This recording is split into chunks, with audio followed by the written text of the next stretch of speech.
We embrace the diversity of our community and acknowledge the Bunurong people of the Kulin Nation as the traditional custodians of the land on which we honour Australian Defence Force service and sacrifice. We pay our respects to their elders past and present. Since the dedication of the Shrine of Remembrance in 1934, servicemen and women, veterans, descendants of veterans and their friends have assembled in this place, this very special place, to reflect on the tragedy of war and the hard-fought campaigns involving servicemen and women from both America and Australia. Most importantly, we remember those veterans that are no longer with us. Good morning. My name is Lieutenant Commander Jan Gallagher. I am a Shrine Governor. And I give Terry's apologies, but he's not well. And on behalf of the trustees, the governors and the wider Shrine family, I would like to welcome you to the Shrine today, whether in person or via our online link. And I thank you for participating in this service. I'll now get Warrant Officer Grogan to do the introduction. Good morning. Welcome to the families and descendants of sailors that lost their life in the battle and also survived. We have Florence Livery. Her father served in the Canberra. We also have the Boyle family, Edward and Peter Boyle. They're the sons of Redmond Thomas Boyle, who lost his life in the Battle of Savo Island. He was an able seaman stoker, so he was sadly lost, as most stokers were on the night. And we also have Sean, who is the son of Edward. And then we have the Davis family. We have Jewel Davis, welcome aboard. Jewel's the daughter of Robert Smith. We also have Leanne Grant, the granddaughter, Robert Davis, the grandson, and Michael, the great-grandson. Do we have any other descendants on board today? Thank you very much for your time.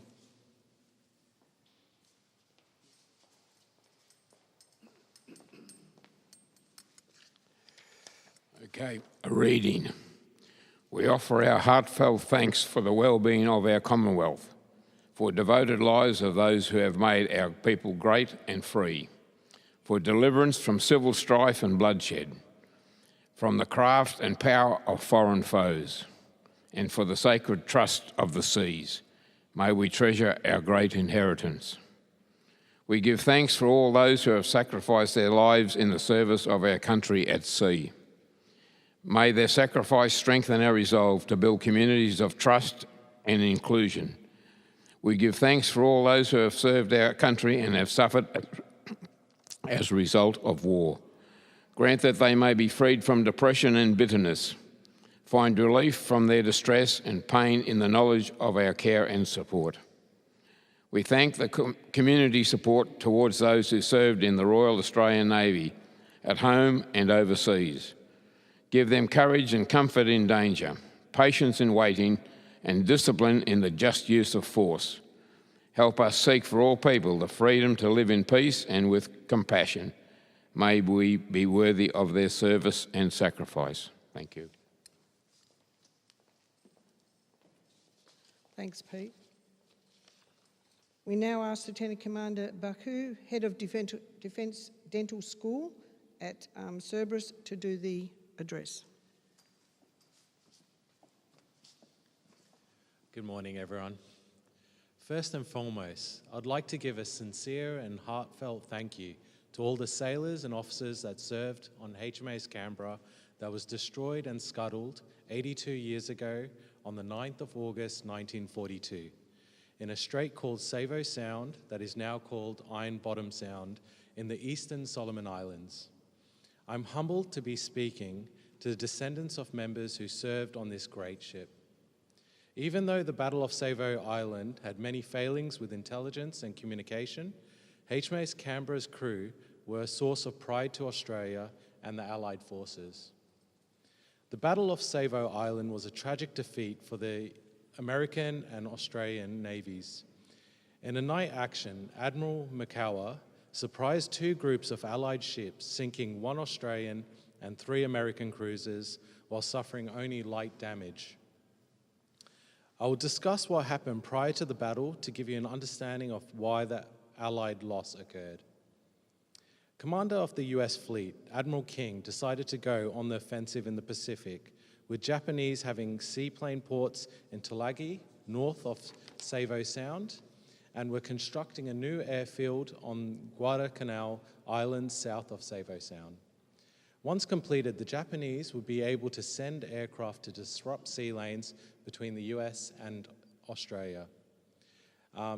This couldn't be allowed. So in response to this, an armada of ships was sent on a secret mission and entered Savo Sound on the 7th of August, successfully surprising the Japanese.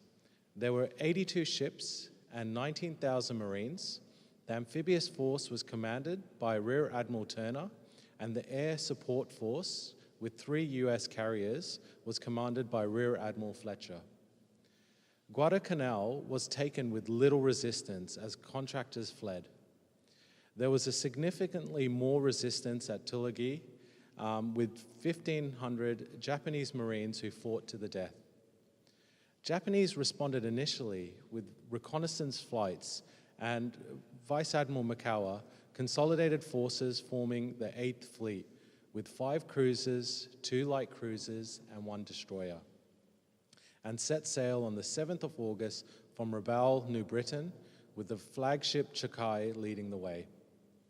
Their intent was to sail to Savo Sound and have a night battle with cruisers and destroy the transport ships, and return before carrier aircraft could find and deploy, and to sail under the cover of night. On the 7th of August, the S-38 US submarine had the fleet directly sail right above them. They reported this incident as soon after they had left Rabaul. However, Turner did not know where the fleet was heading and dismissed this as a non-threat.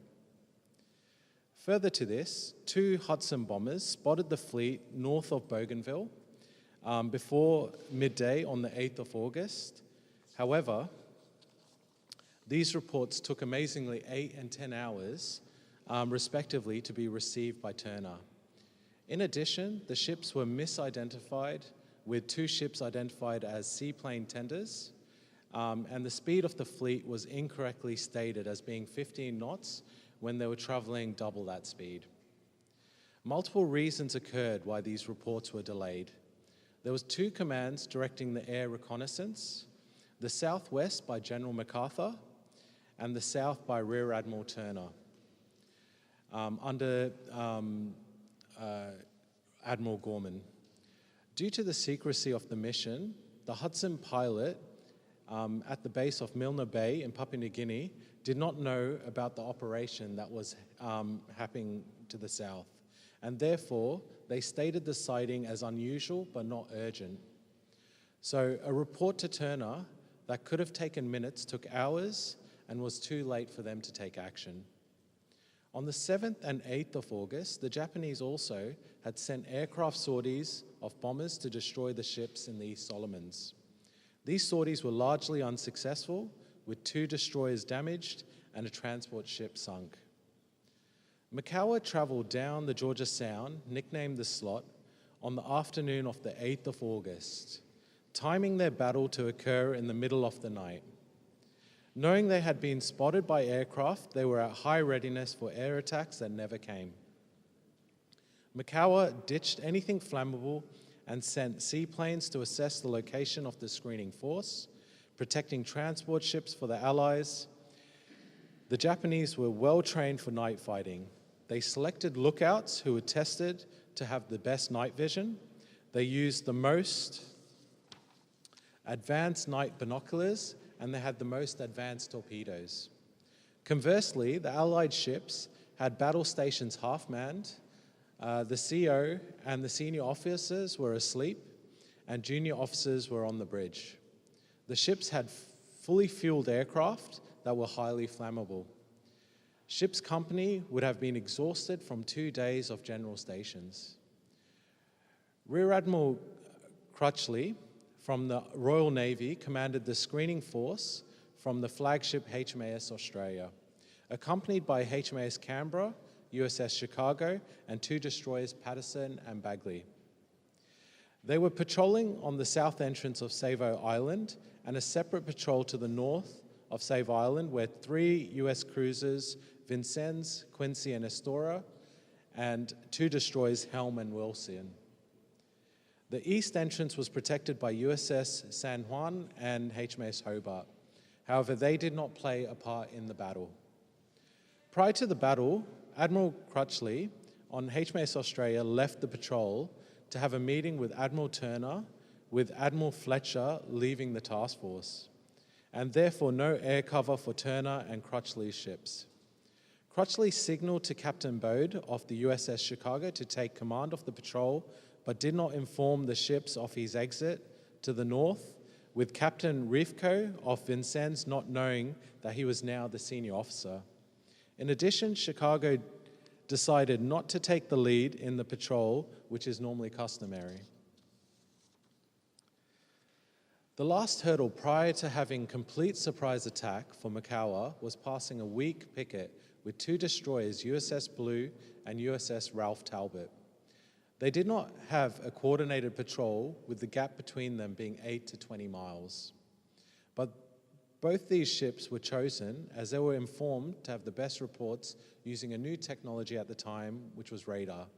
Though radar testing was limited and it was unknown the weaknesses and limitations of it, which gave a false sense of security.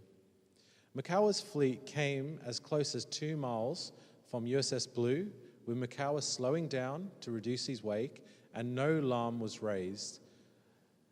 Once he had passed this, Macquarie then ordered the attack at 01:33 on the 9th of August. The destroyer USS Patterson was the first to report the Japanese cruisers as they entered the Sound at 28 knots. Japanese float planes dropped aerial flares directly over Canberra and Chicago, lighting them up, giving them a tactical advantage.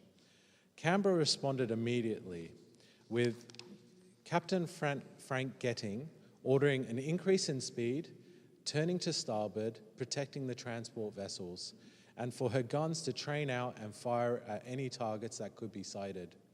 Less than 1 minute later, as Canberra's guns took aim at the Japanese, 2 cruisers opened fire on her, scoring numerous hits within a few seconds. Within the next 3 minutes, Canberra took up to 24 large-calibre hits.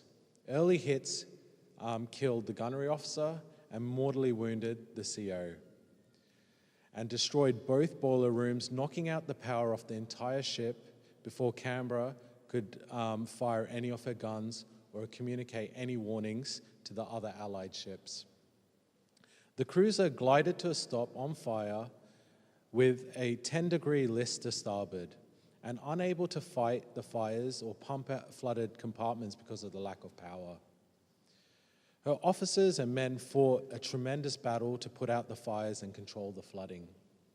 Sailors were seen running through flames to throw live rounds over the side before they exploded.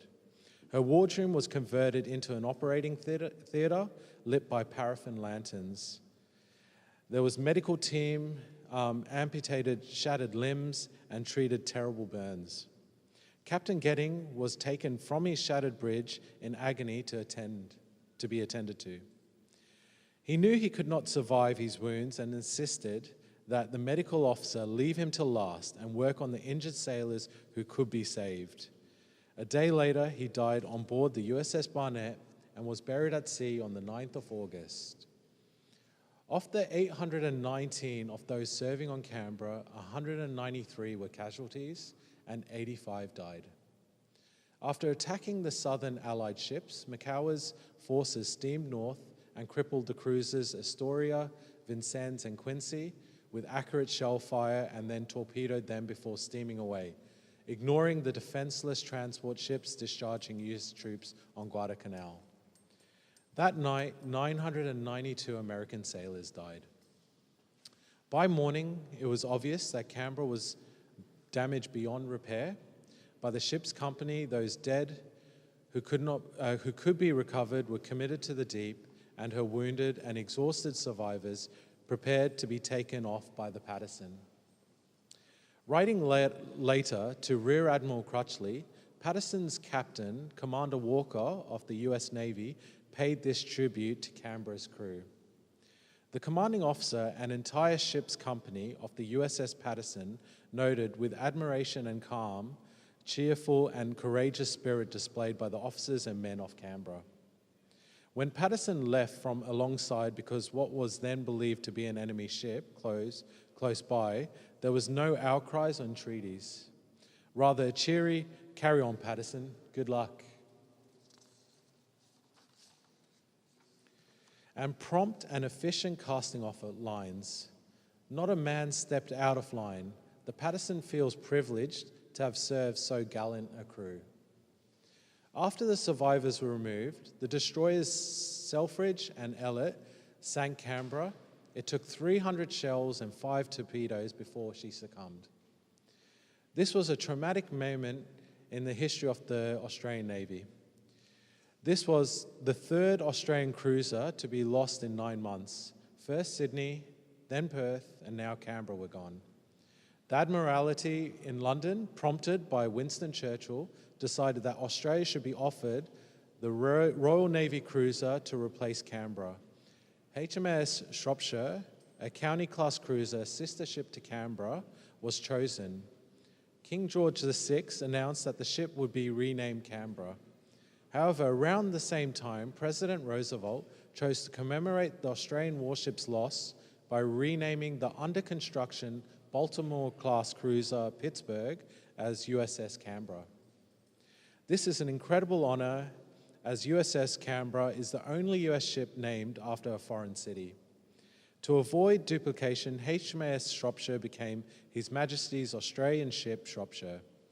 More recently, in 2023, the US Navy named a new Independence-class littoral combat ship, USS Canberra, and was the first US ship commissioned in a foreign port.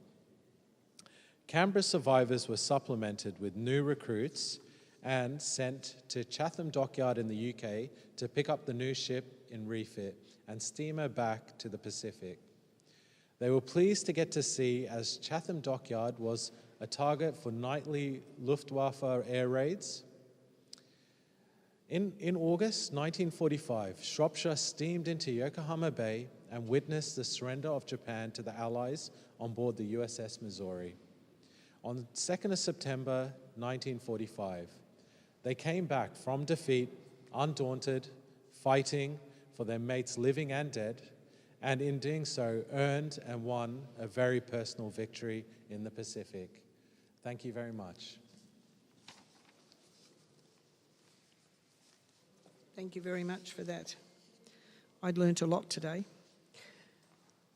Catapult Party, march on.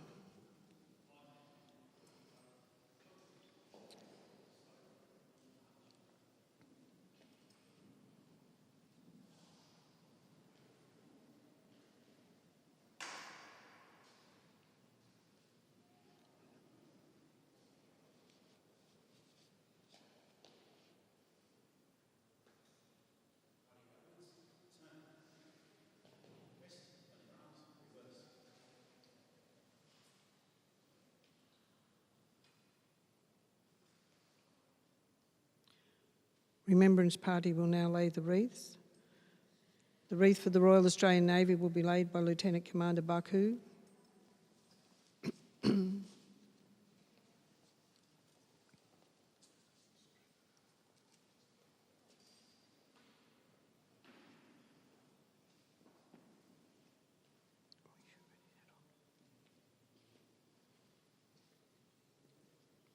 Descendants of HMAS Canberra will be laid by Florence and Jewel, who are descendants.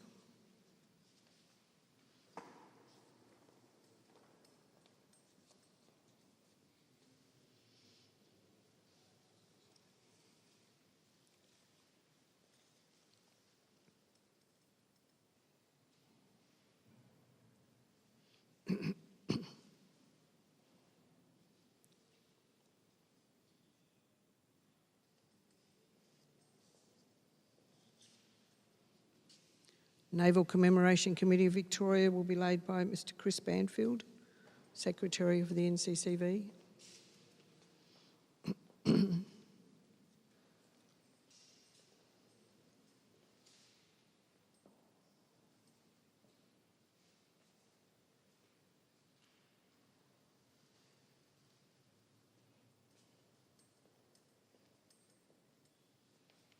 Naval Association of Australia will be laid by Mr Ron Evans.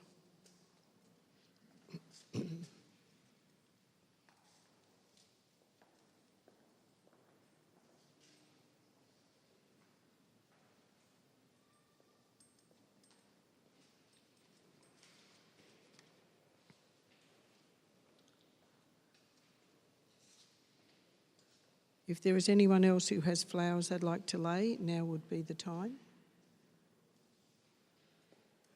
Okay, you also have a red poppy that you would have received when you came in. Now is the time for you to do your personal tribute by placing those poppies in the urns beside the stone of remembrance. Please come forward.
For those that are able, could I ask you to stand for the ode, please?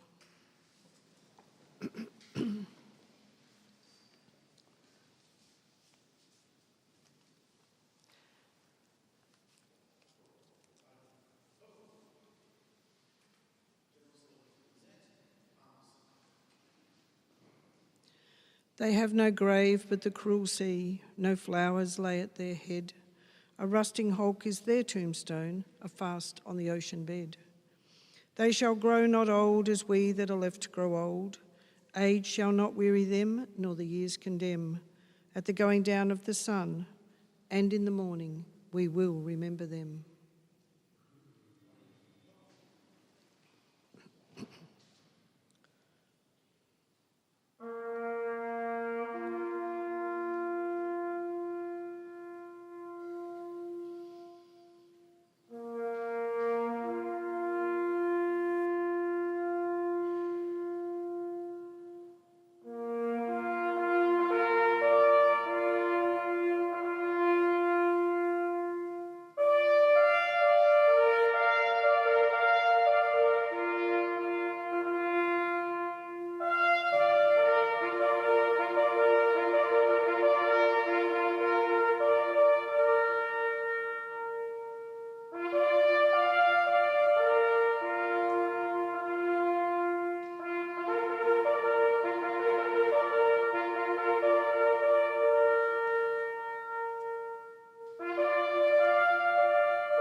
lest we forget.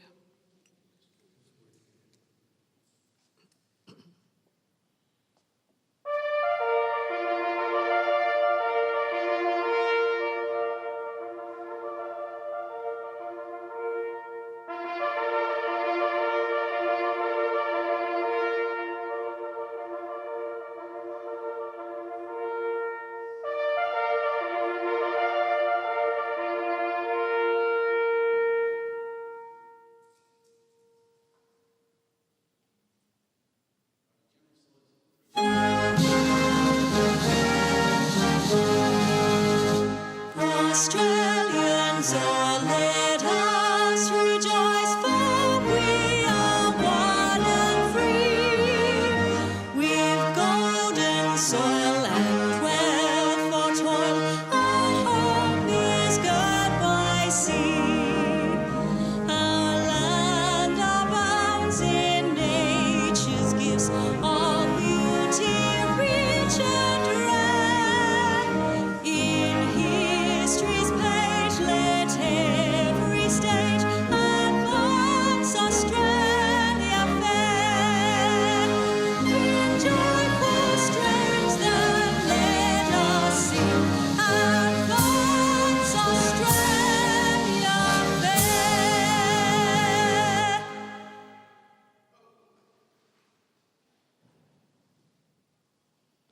P.O. Edwards dismissed the catafalque party.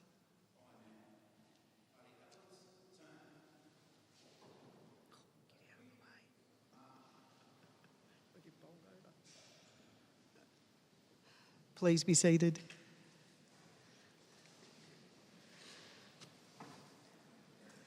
That ends our service for today, and we hope we'll see you all again next year. But in the meantime, Pete tells me that tea and coffee is in the Western Gallery, that end of the gallery, downstairs.